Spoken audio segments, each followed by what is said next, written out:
What's up, everyone? It's Matt Mrozik, and this will be work in progress number 1 on Judy from Filmy's Girls and Mark Havacan.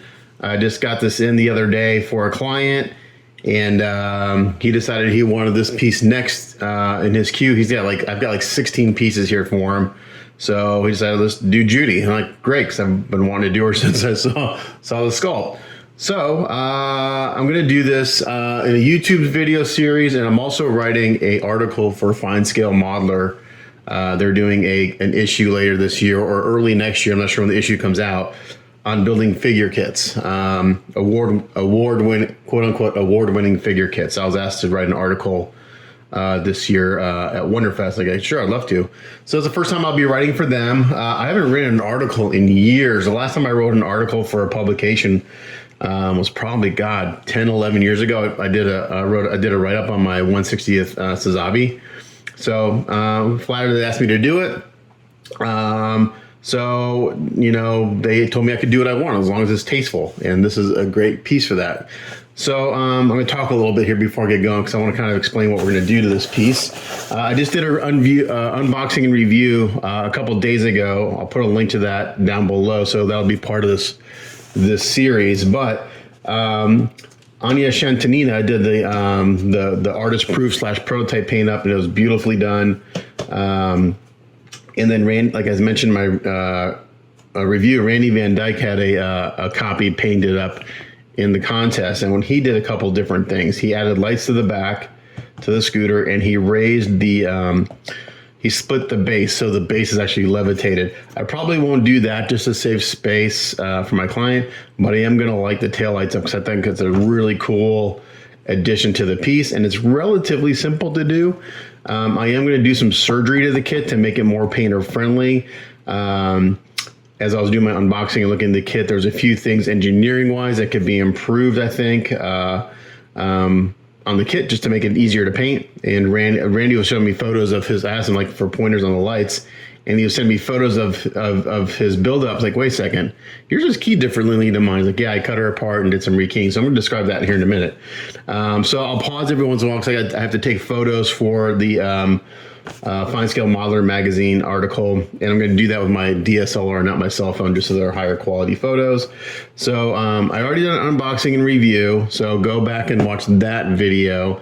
But I am going to go ahead and unbox this, lay the parts out, take some photos for the magazine, and then I'll go through and just explain what I'm going to do to make the kit a little more painter friendly and how we're going to light this thing up. So we'll be right back. Okay, so I unpacked her, put all the pieces out, took some photos for the article, and now I'm kind of going to describe my plan of attack for this piece, because it's going to be a little different than what I normally do. As I mentioned, my buddy Randy Van Dyke did this piece for Wonderfest, and he lit the lights on the scooter, and he did some surgery on her to make her more painter friendly. So using his cues, some really good ideas. For the lighting, we're going to hide the battery. It's going to be battery powered, because since it has a clear acrylic rod going into the base, I don't want to, it's supposed to give the illusion that it's hovering. I don't want to replace that with like a brass tube. That would kind of kill it. So it's just going to be battery powered. I've talked to my client. He said, let's go for it. So what we're going to do is we're going to saw the top of the scooter seat off. We're going to cut it right along this edge. Cut that off. I'm going to hollow out this part of the scooter for the battery pack and wiring. And then it's a matter of running wires between here. And then for the lights, I'm going to simply cut off the lens part right about here and bury the LED in there. And then that should give us some lights. Randy had his blinking. I like that. I'm not sure I'm going to do blinking or just solid. We'll see. So there's that part. Now the switch, to make it turn on, off, and have it turn on and off easier, rather than having to take her all apart and get to the switch underneath the seat. I've come up with the idea of actually creating a license plate. So I'm going to make a license plate. I'm going to put Judy's name on it. So I'm going to say Judy on it. I'm going to hide a switch back here. And I'm either going to make the license plate push in and out or move, or I'm going to just have it mounted with a magnet so you can take it off, push a button, put it back on, and then the lights come on and off. So it should be relatively simple. I'm not one to light things, but I think it's a nice little touch to this piece. If you wanted to go really, really crazy with it, you could try to light the headlight and all this stuff. That's beyond my comfort zone as far as adding lights, because again, I've never really done a whole lot with LEDs. Actually, very little. So there's the plan of attack on the lighting. Now, to make this more painter friendly, beautiful sculpt, beautiful kit, but it's not with its issues. It's not an issue. It's more of a design or engineering. It could have been improved a little bit. So when you put her together, you know, she goes together like this, and she's got this skirt, okay? And the skirt goes around her waist, and it's got a really big seam in the back that you have to take care of, okay?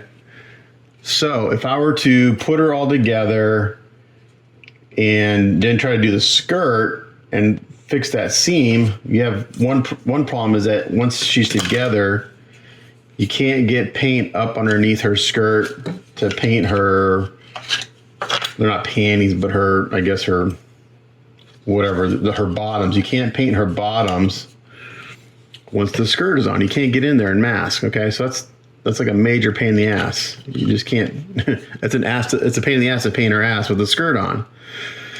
So what I'm going to do, and this again came from Randy. I'm going to give Randy a huge shout out because good ideas. He cut her at the waist here. So he cut her right along this bikini line, cut her in half, glued this leg on, got that all seamed in and everything. And then he created a key. That way you can have the legs and the bikini part separate. You can put the skirt on the top part, get that all seamed, because there's a little bit of a gap around the waist here that I want to fill, and it's going to take a little bit of heat and everything to get this to work. Then you can get that all together, get the seam fixed, and get that top part painted, and now it's much easier for painting and putting together, because what I don't want to do is get everything painted, because it's going to be mostly metallics, and metallics are a bear to touch up, because especially if you're doing a lot of candies, which is what I'm going to be doing, they're really hard to match. So if I were to try to paint everything, put the skirt on, putty it, and then touch the paint up, it's a good chance I'm not going to get that paint to match. So I'm going to do a little surgery on her to make it more painter friendly. And that's really the other challenging part. It's not really a challenging part. It's just, again, kind of like the engineering, is the way the head goes on. So she's got this really cool collar, and it slips on like this, and you got to rotate it. Okay, but you have to put this on before you put the head on, and then you can put the head in and do all your seam work. So that's a little challenging, because once the collar is on, it's hard to get up underneath that neckline and stuff. But that's what I'm going to do. Again, I have to call out Randy. I think Randy he accidentally put his head on first and then realized the collar couldn't go on, so he actually had to cut the collar and put it on. But that's actually not too bad. It's just a little challenging to get in there and do the putty work. But also I want to come in, and there's a little bit of a gap where the key goes in around the neck. So I'm going to fix that. I'm going to fix that, and then I'm going to put the head on, get that fixed, and then it's actually not too hard to go in there and mask around the neck and stuff. And then the rest is just kind of straightforward building. Nothing too difficult from there. Just pinning, getting things to fit. But those are like the three challenging parts: getting the more painter friendly, the lighting, and then blending the neck. Okay, so like I said, I'm going to do my video. I'm going to pause every once in a while, take some photos for the article. But so yeah, so that's my kind of plan of attack. So today what I'm going to do is I'm going to go through, I'm going to clean up the mold lines, which aren't that bad on this piece. There's a few little, you really can't really feel it. You can see it a little bit. Clean up mold lines, maybe do some pinning on this little robot dude, and maybe kind of figure out where he needs to go on the base, get magnets in for that. So yeah, the first step is kind of clean everything up, and then we'll start attacking as far as how to go about putting her together. Okay, so the first thing I'm going to do is I'm going to start working on these mold lines. And again, they're very minimal. And I'd like to put all the parts to one side and kind of do an assembly line. That just kind of makes sure that I don't miss any parts. So what I like to do first is, and Mark hates when I do this, but I do it anyway. I'm not going to worry about doing any surgery yet. I kind of get everything kind of fitted, and then we'll start doing surgery. So first thing I like to take a Sharpie. Doesn't matter the color. People are like, well, what color do you use? It doesn't matter. And I just use this as a sanding guide. So I'm going to mark the mold line where I see it with a Sharpie.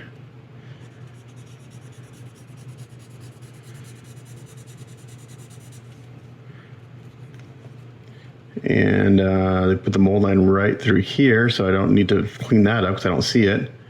A slight little mold line right here.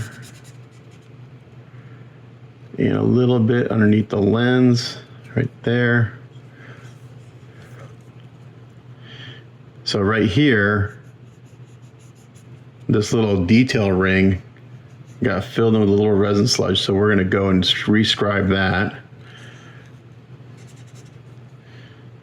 And then we're going to do this all the way around.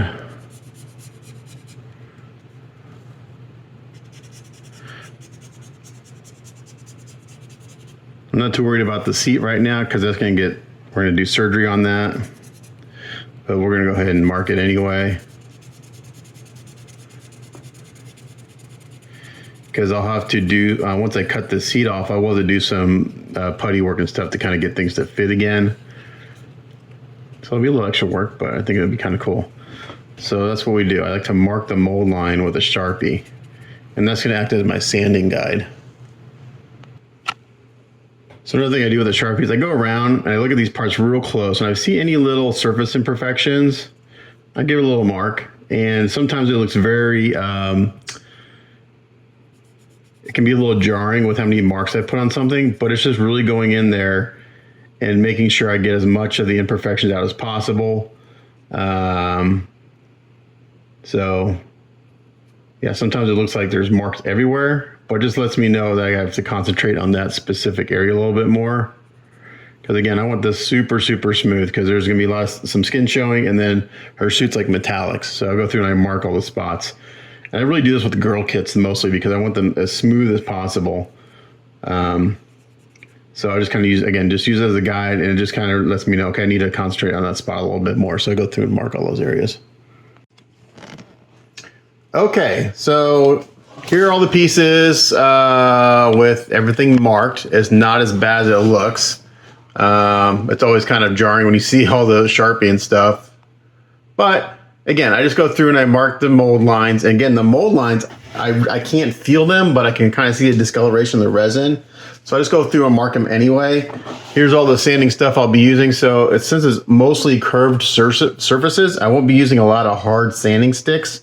It can mostly be sanding sponges and these curved sanding sticks, small sanding sticks. So I'll just do a quick show of how I sand because it's going to be the same thing on all the parts. So let's start with something simple like, let's start with this guy here, the railing. So I typically start off with a fine sanding sponge. This is about equivalent to 320 or 400. I used to use a 3M sanding sponges, but they were getting kind of expensive. So this is just some no name I found on Amazon. But yeah, this is a brand new sanding sponge. So it's going to be relatively aggressive. And the resin that Mark's Caster uses sands very easily. It's relatively soft, which is a good resin. You don't want a hard resin. And it's going to go in here. I'm just going to very lightly start sanding. You don't want to put too much pressure on this because you will do more damage than good. So I just sand until the Sharpie is gone. And as I'm sanding, so when I sand right here, you can see I'm getting a sharp line. That means that's the mold line there. So again, since this is a new sanding sponge, it's going to be pretty aggressive. And we're just going in and sand that away. The cleanup on this kit, cleaning up the mold lines should go relatively quickly on this piece. Like I said, the castings are very good. Until I get a primer on it, I really won't know if they're the surface imperfections so much. And the mold line on a lot of these pieces, I really had to look for it because it's really hard to see. So again, you can just see that Sharpie goes right away, which means that the mold line is pretty much non-existent. Now I did notice on like her legs, okay, again, I'm sanding there and I'm kind of getting a sharp line. That tells me that the mold line's there. I did notice a couple like flat spots on the top of her legs. So, which tells me that the caster went in and did some cleanup on the parts. And as I mentioned in my review, I really wish casters would just, if there's any flash, just whisk the flash off, but leave any, my personal preference is don't do any cleanup. They tend to be really aggressive because they want to get it quickly done and out the door. You know, they don't have time to sit here and meticulously clean the pieces up, but they don't want to, you know, they want to show that there's not much mold line, but in doing so, a lot of times they can sand flat spots on curved surfaces. So I'm always like, just leave it as is. Let me do all the cleanup. So this is pretty much the process here. I'm going to go through with the fine sanding sponge. I'm going to sand through all these pieces. I'm not going to shoot it all on camera because it's just sanding. It's not too exciting. If something comes up where I show you that it's a little different, I will. So like, if, for instance, there's a little, it's very hard to see, but it's there. The mold line, there's a little step right here in this detail. So I'm going to take my knife and I'm going to come in here and I'm just going to kind of carve it out. It's not a step, but the mold line hits right at that edge. And that's where one of these little fine sandings, these little sanding sticks come in handy, because you can go in there just real gently, get right in that groove. Again, I'm just going to do a couple passes and I'll take care of it.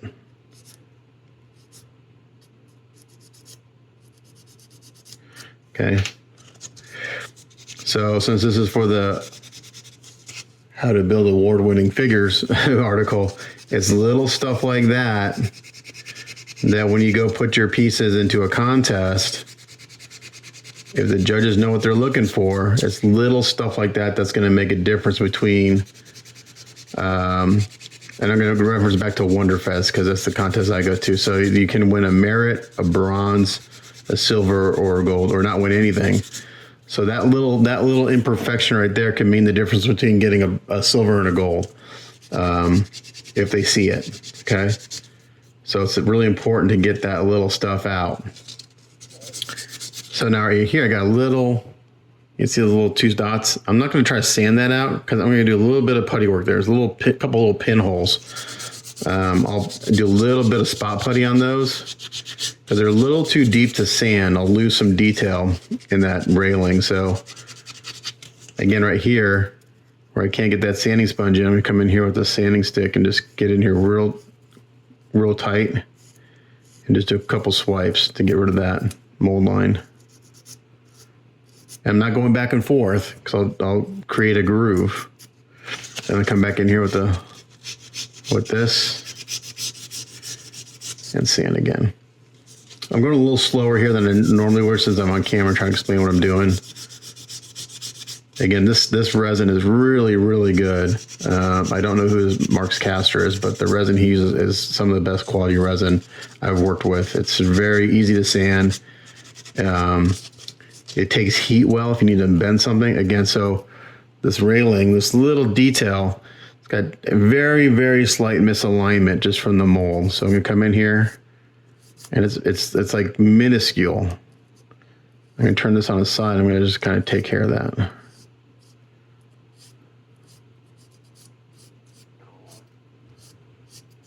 And that takes care of that little slight misalignment on that edge right there. Again, I'm not putting any pressure on the sanding sponge because when it's a brand new, when you're using anything sanding wise, paper, sponges, sticks, when it's brand new, it's relatively aggressive. I could come here with a super fine sand sponge right at the beginning, but I'm not going to, because what I'm going to do is once I'm done getting all the mold lines off and I'm happy with that, I'll go in and do a real light sanding on everything with the super fine sanding sponge, which will help reduce the sanding scratches from this. And then I won't go with the ultra fine because then the super fine sanding sponge is about 600 or 800 grit sandpaper, which is perfect for accepting primer. and the primer will fill in all those sanding scratches, because after I prime everything gets wet sanded, looked over again. So when I'm prepping a traditional garage kit, I spend a ton of time on prep. A lot of times I spend more time on prep than I do with actual paint. But in the end, it makes a difference. Again, right here where this little detail comes up, I'm coming with a stick and just very lightly.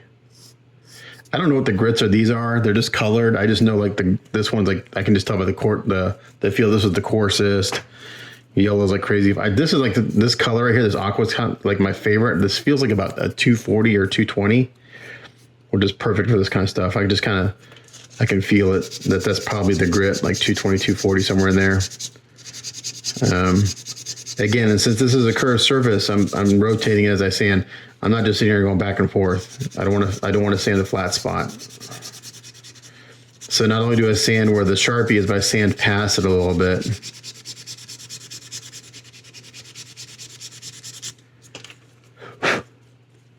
Okay, so I'm going to continue to do this, and I'll take photos of what I'm doing for the article, but when I get back, hopefully I'll have all this Sharpie. Unless I come up with something where it's a little different technique, I'll come back and show you that.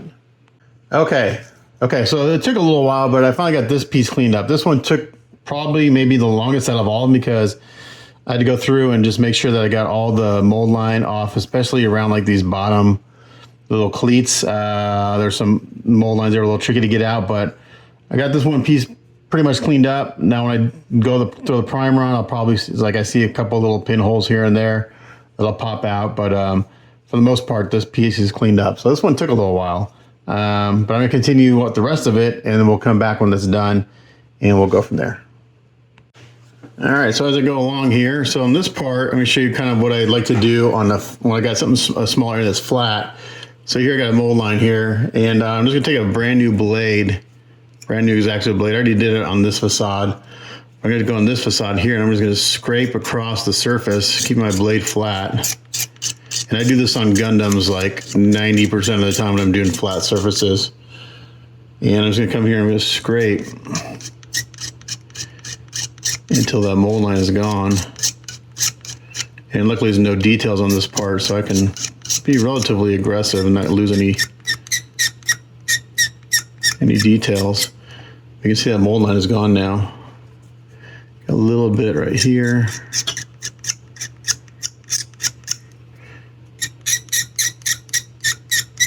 It's like that, and then we'll just finish it up with this little sanding stick.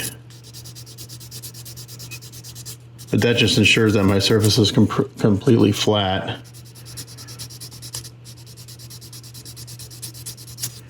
Just like that. And I'll come in here and make sure I get the rest of it.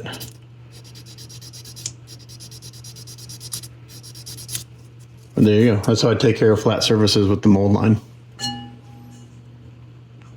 All right, so I want to show you another thing I'm doing. What I like to do, especially on anything mechanical, like this little part of the robot.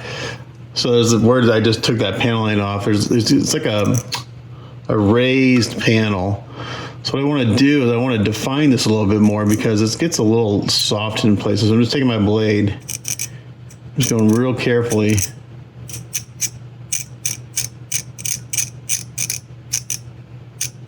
And I'm defining this edge a little bit more. So right here, it's actually lost. There's no, sorry, it's not on camera. Right here, that edge is kind of lost.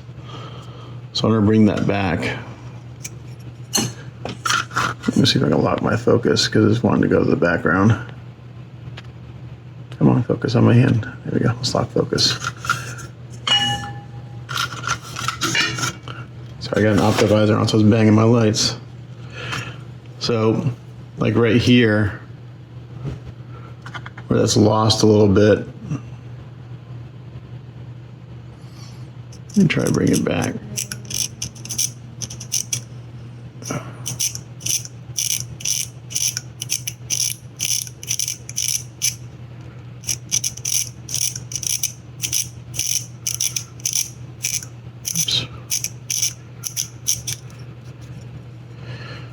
So I'm starting to get an edge there again. And this isn't the best. I'm trying to do it in camera. I can't see what I'm doing.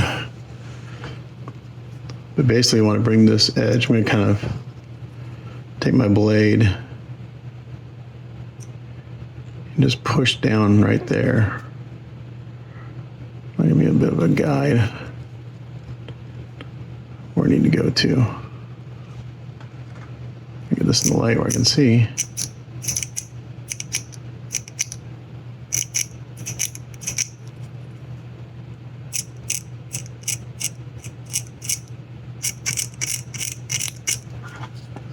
And then I can come in here and maybe with a sanding stick.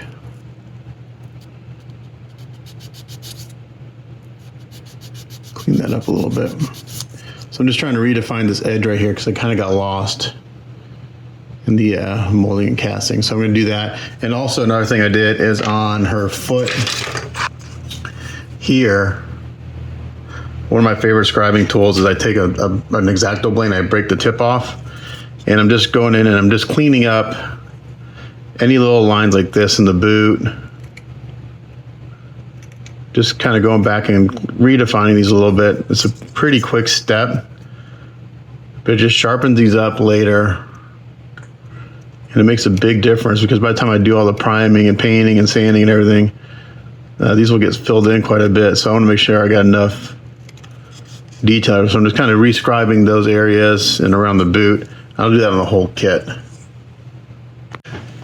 All right, to get into some really tight areas, like underneath these pistons and the legs, I folded up some paper. I'm just gonna go in here and just real lightly sand because there's a mold line on this bottom part and on the back side of this piston. So I'm just gonna go in here and lightly sand, try to get that out. It's pretty minimal, but I can see it, so we're gonna try to take care of it. Just like that. Okay, I was having a hard time getting the folded paper to sand in between this leg and piston, so I just glued a little piece of 240 sandpaper to this old paint mixer I got, and it provides a perfect sanding stick for underneath that really tight area. So it's just super quick. Again, you would not see this unless you pick this little guy up and turn him upside down, but we're gonna do it anyway. We're gonna go back and do the other one because that's the second leg. And I was like, man, I just can't get it. I can't get it. Well, I couldn't get any pressure on the sandpaper.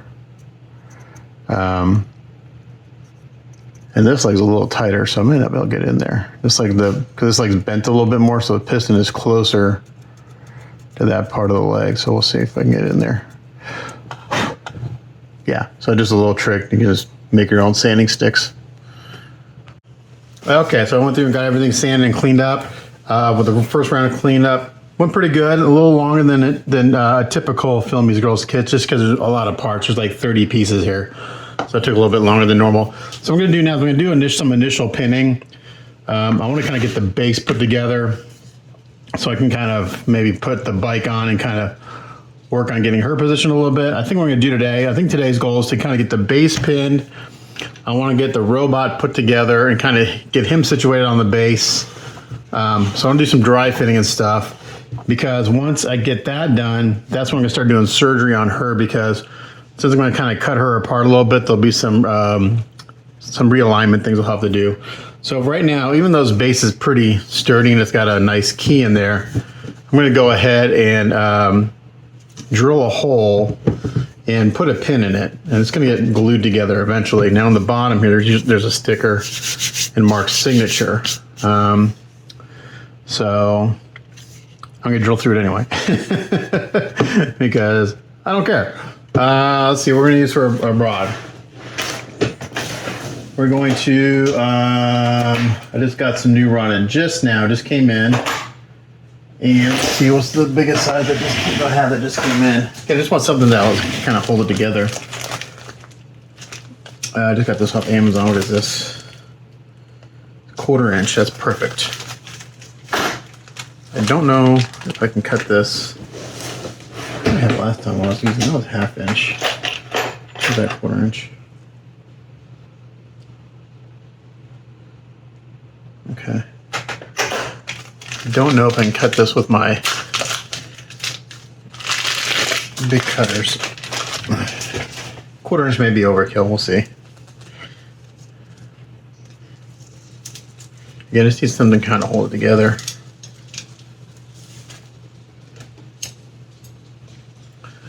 Just want to put a rod in here. What else do I got? What's this?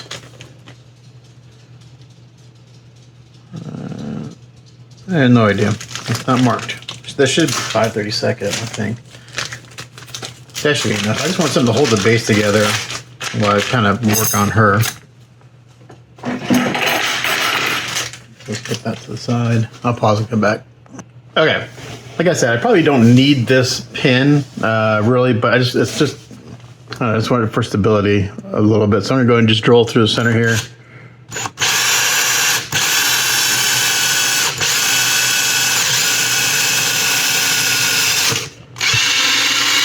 And I went all the way through because that's an easy way to line it up. Sorry, Mark, went over your signature. And that way I can put this together like that, and I can come back through.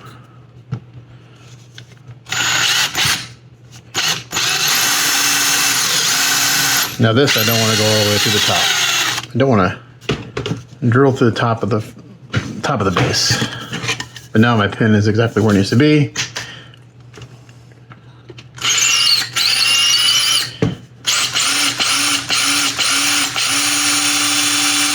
If it's a little crooked, it'll line up with the hole, okay? So now I can put this in here. Oh, that's the wrong size. Okay. Well, I just screwed that up. Let's see. I thought that was 5/32. Maybe that's 3/32. Okay, so maybe I will do a 1/4 inch. Alrighty. That's always fun. So I had the wrong size drill bit in my drill. So I'm going to do a 1/4 inch. And I already got the holes drilled. So again, it's going to be a little overkill, but this is 3/32. That must be 1/8. That's what that is. Damn it. That's 1/8. Okay. Well, there you go. Measure twice, drill. Measure twice, drill once.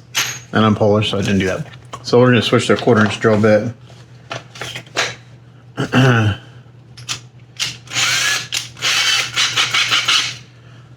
And we're going to just kind of do it again.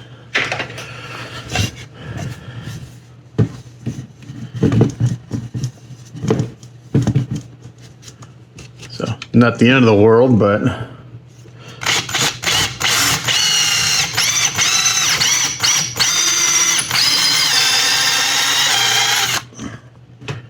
now we're for sure got a nice solid pin there.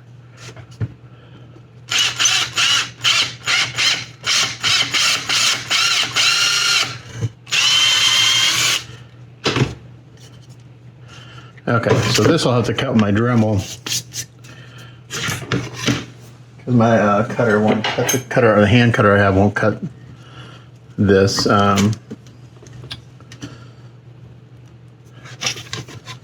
This won't cut it, so.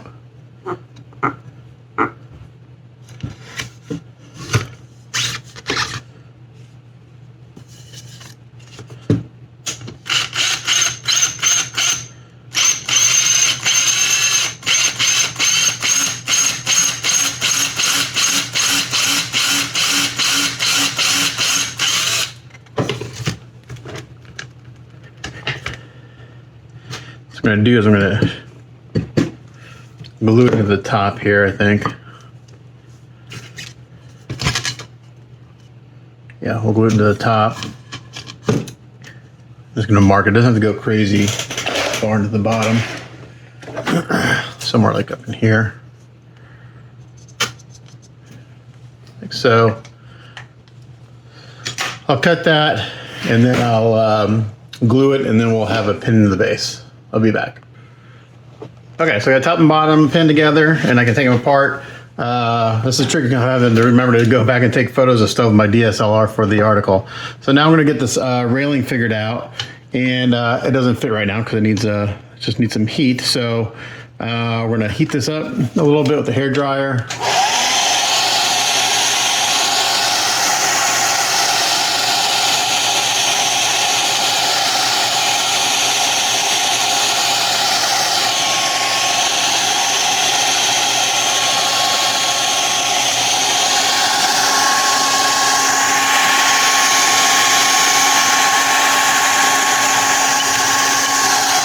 should have vacuumed before I did this, but I didn't.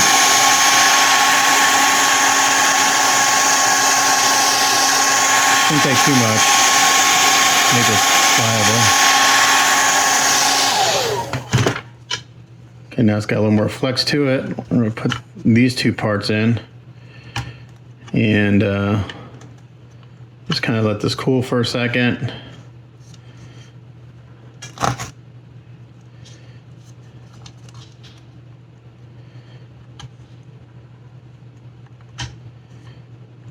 I'm not gonna glue this in yet. I just want to get this a better fit. So when I am ready to glue it in, I can.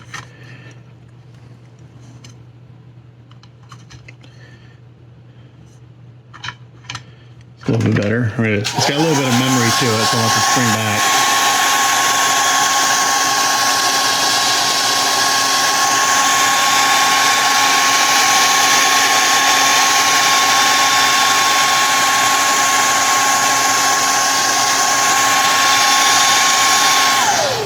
So resin tends to have a memory, so I want to spring back a little bit. I'm going to pin all these, add little 1/16 inch brass rod pins. I thought about magnetizing it, but that's really overkill because this will get glued on.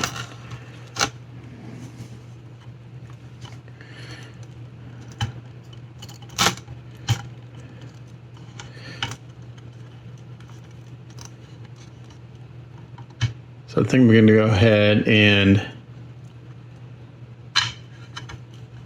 add some pins to these big parts and get that kind of solidified, and then I can work on heating this other area up. For that, I'm going to do just 1/16 inch. Here's my pin vise for that. I like to do it by hand.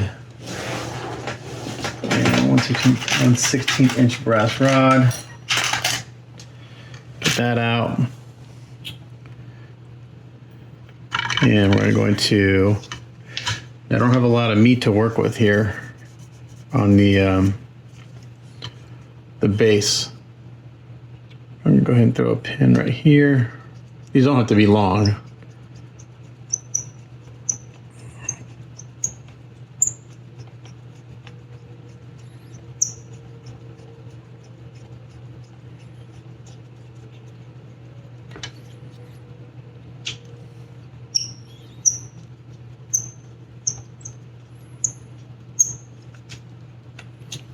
And then we'll get some blue tack.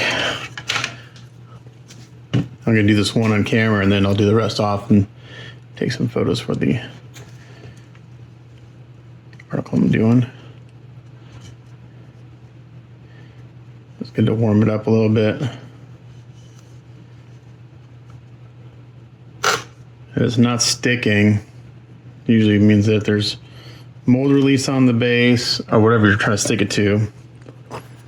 I'll take a damn Q-tip and actually push it down there.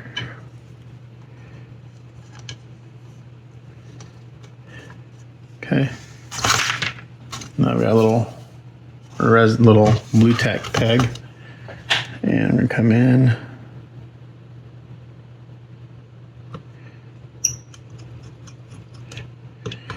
Okay, so now I'm gonna put my hand underneath here. And I'll be able to feel if I start to come through. Again, this doesn't have to be real long.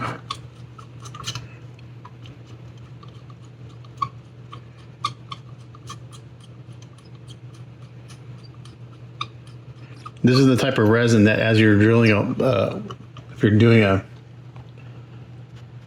drilling a hole by hand with the pin vise, it's soft enough, you'll feel it start to come through before you come through. So that's plenty long enough.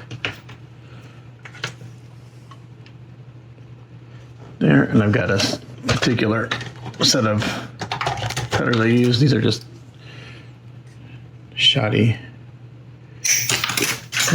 That went flying. Okay, I'll have to go find it. And then hopefully we line up. Oh my gosh.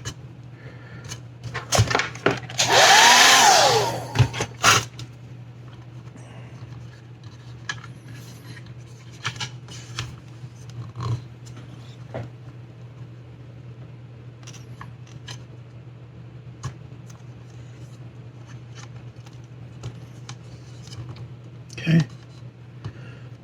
Yeah, and this also needs to be twisted a little bit, so we're gonna work on that. So, but that's the idea. So this needs to be twisted in a little bit to get a really good flush fit, but the pin will hold it in place while I kind of work on heating up and getting things to fit better.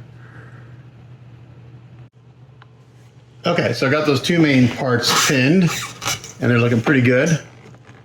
Now I'm just going to heat this center section up some more so I can reduce some of the tension in there, and then we'll add pins to these guys.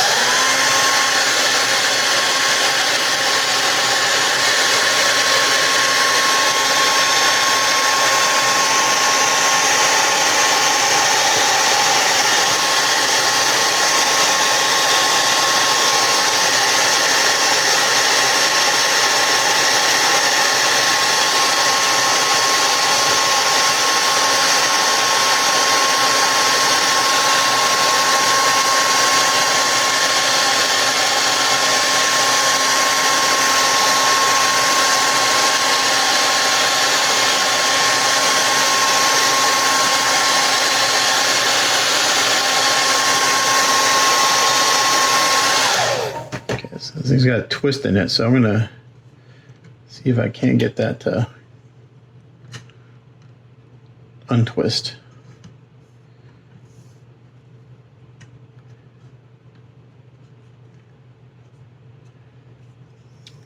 I think I might. Let's try this.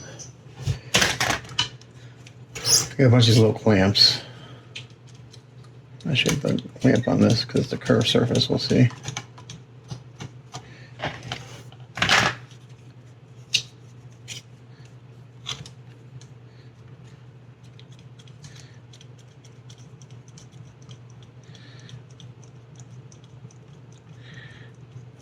Guys aren't the strongest little guys, but let's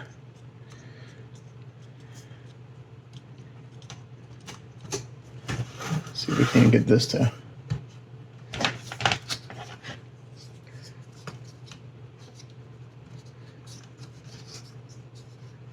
Let's see, can I get a clamp in there? Yes, I can.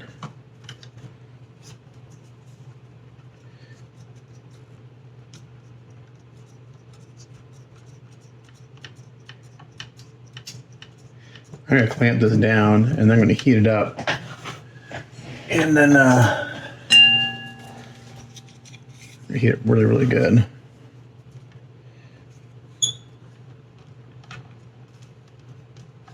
What I don't want is a lot of tension in this resin after I glue it. I don't want any pressure on it, wanting it to pop loose in the future. I have to just have just enough of these clamps.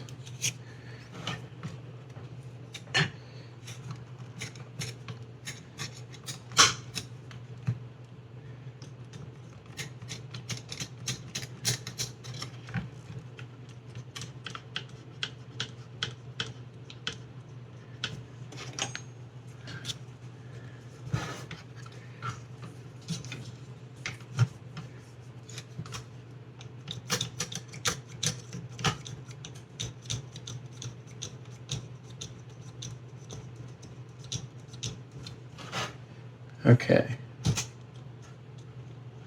Yeah, those have just enough, and I can heat this whole thing up.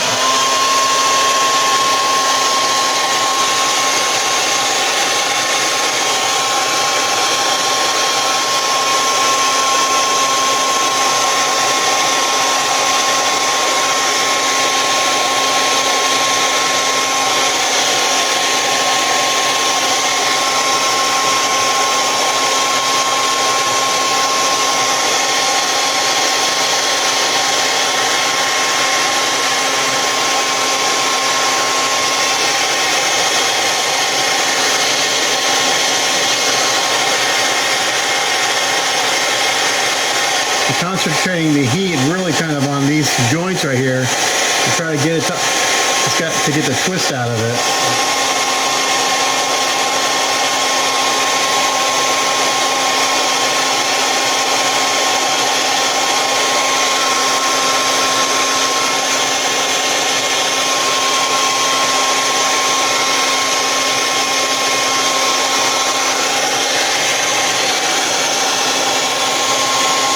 people say use boiling water. That works, but I don't want to have to wait for a pot of water to boil, go put it, and then go work in my kitchen. I just use a hair dryer. You can use a heat gun too, but you gotta be real careful with the heat gun because you'll melt the resin really quick. And this is a really soft resin, and this is a small part, so I'm just gonna use a hair dryer.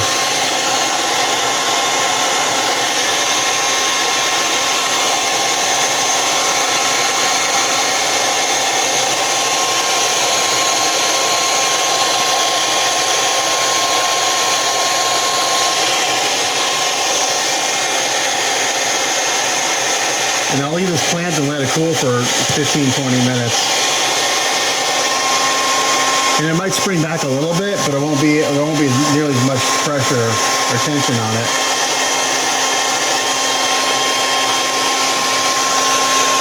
So I'm gonna do this, and then when I come back, I'm gonna go ahead and keep this up, let it sit, pin all the other parts, and I'll come back. All right, while that cools down, I'm gonna go ahead and pin this little guy. Don't know his name. Usually Mark's critters have a name. Don't know what this guy's name is. He's like got a little TV screen on his face. But everything fits pretty good except for this leg over here. So I'll have to figure this one guy out. There are keys, but they just don't fit. So I think both feet are supposed to be flat. So I'm gonna pin this one because it goes in. No problem. And then I'll figure out, I'll probably just have to take the keys off of this, grind the keys off of this and pin that one. And I might use a slightly bigger pin, but let's do our normal 1/16 inch. And again, I'm just gonna kind of guesstimate center.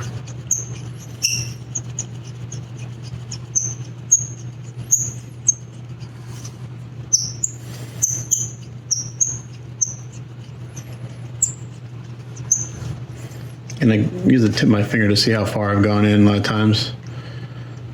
So I could use a drill on this, but with this resin being so soft, so I've gone in about that far, which is plenty enough.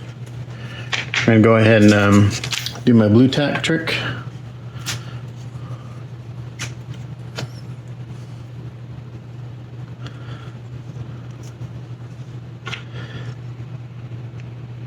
Oop, that's the wrong side.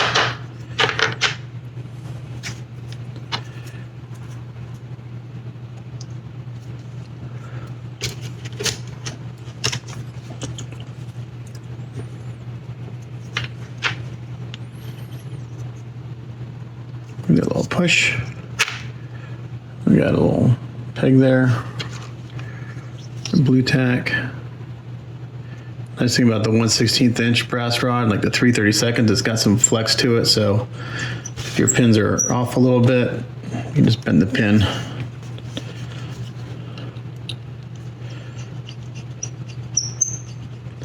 Now what I could do is I could technically drill through. I think I might do that. I could drill all the way through this guy and put these on one pin. See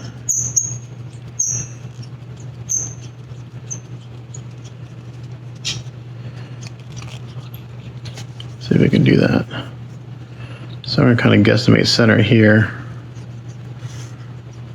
See if we line up.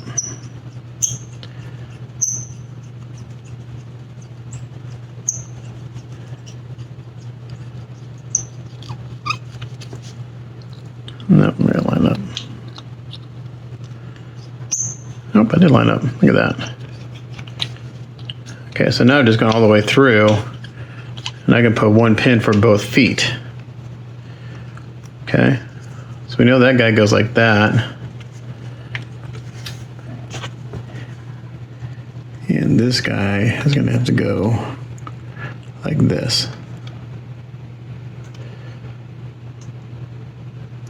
I want both feet flat.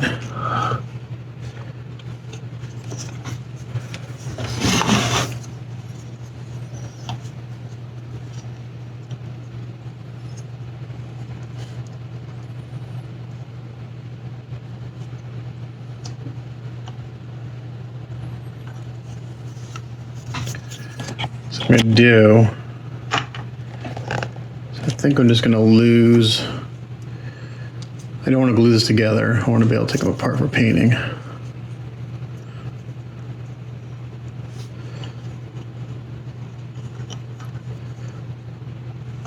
But I think we're just going to sand this key off here.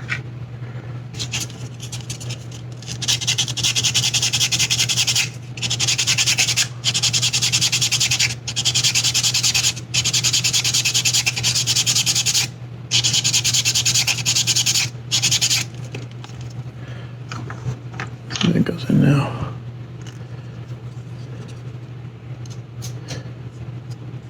There we go. That's a tight fit.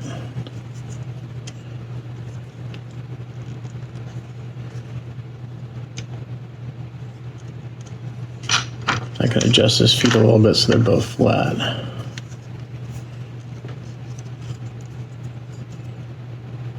It's like this, it can use some adjustment too. But we want flat feet so it's stable. So I put the head on. I'm not sure if it'll stand up. Yeah, so it's really, really forward heavy. We do have this together, right? Yeah. Oh, I don't. Aha. That's why it doesn't fit. I have his legs on backwards. Aha. There you go. That's the front. That will make a difference. Well, now my hole's not going to line up.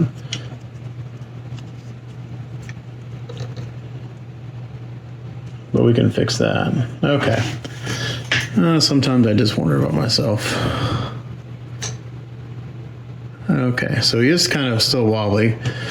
But now that I got that figured out, I'm going to go through here and do this number. I'm going to put a bigger pin in this.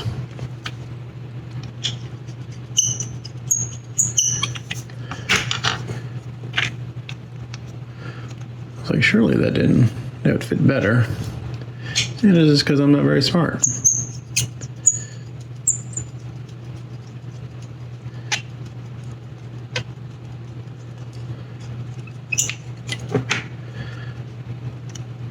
Okay, my holes still line up, surprisingly.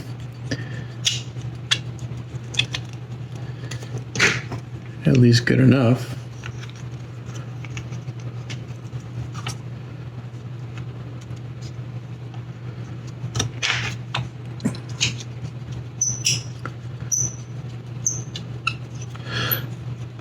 So I'm going to actually do a 3/32 inch pin on this so he's nice and stable.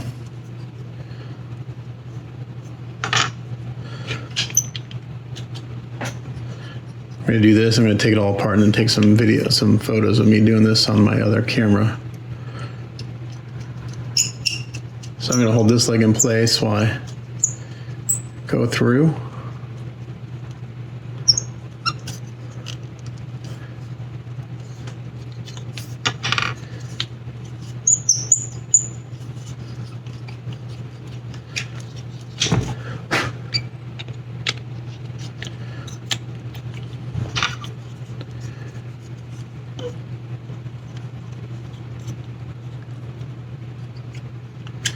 And let's just make sure this leg's in there right, just like that.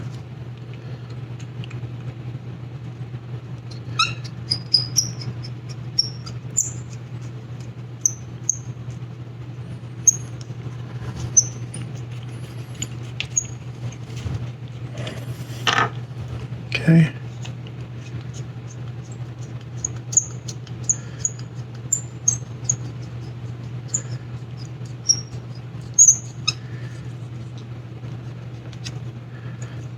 Let's see how far that goes in. Now this I want to go in as far as I can to give that joint as much strength as I can.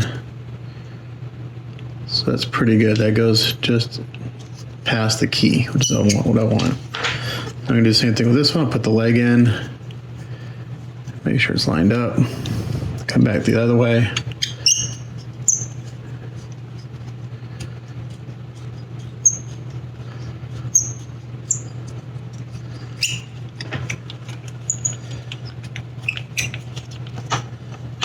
come out.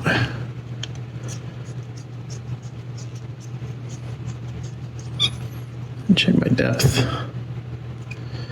Go a little bit more.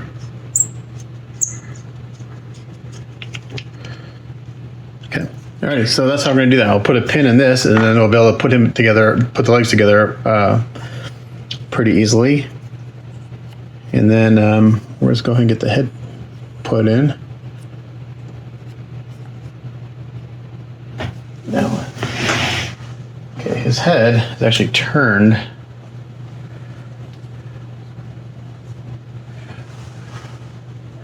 He's looking off to his right.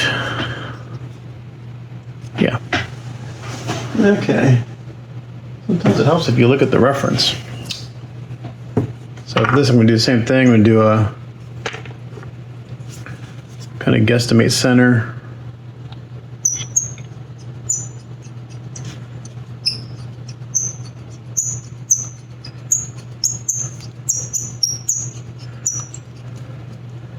And I'm going to start with a 1/16th, and then I'm going to go back with a 3/32. That way when he's glued together, he is solid.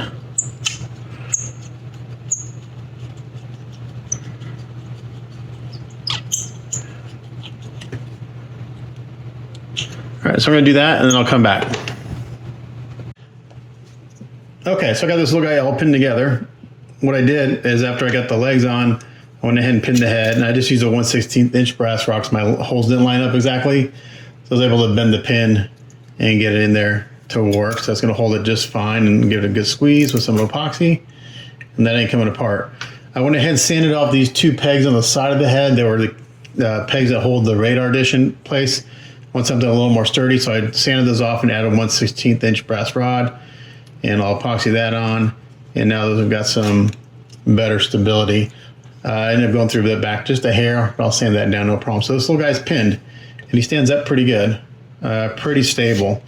So on the base, what I'll do is I'll pick up a spot for it, and I'll probably put a pin in his back foot, and try to get the feet to sit flat, but as long as he's got a pin in the back and a pin on the base, he'll be good. He's not going to fall over.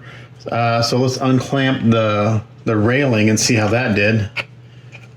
Let's see if we got any spring back. We might have a little spring back. But it's been sitting here for, I don't know, 15 minutes or so. At least 15 minutes, as long as it took me to pin that guy. Let's see what happens. Just trying to get the twist out of it. And so far, we're good. Okay, so that worked out pretty well. So now I don't have any tension in here. It sits in perfectly with these two pins. I'll pin the other ones, and then we'll be in good shape. That railing will be pinned, and then the base will be pinned and everything. The base and the little creature. That's probably it for this work in progress. So yeah, I'll call this one done. Basically, kind of sanding and prepping and getting the base situated.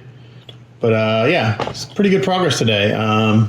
Took a lot of time to clean up the mold lines and stuff, and get things to fit on this little creature, and getting the railing to fit. But pretty good. So next work in progress, we'll start. We'll put the bike on. We'll do some fitting and get some alignment done before I start carving her up, because I want to make sure I get the bike situated and kind of get things in my head as how I want to do that, and then we'll start carving up and do the surgery and lighting and stuff. But thanks for watching, and stay tuned for the next one. Bye.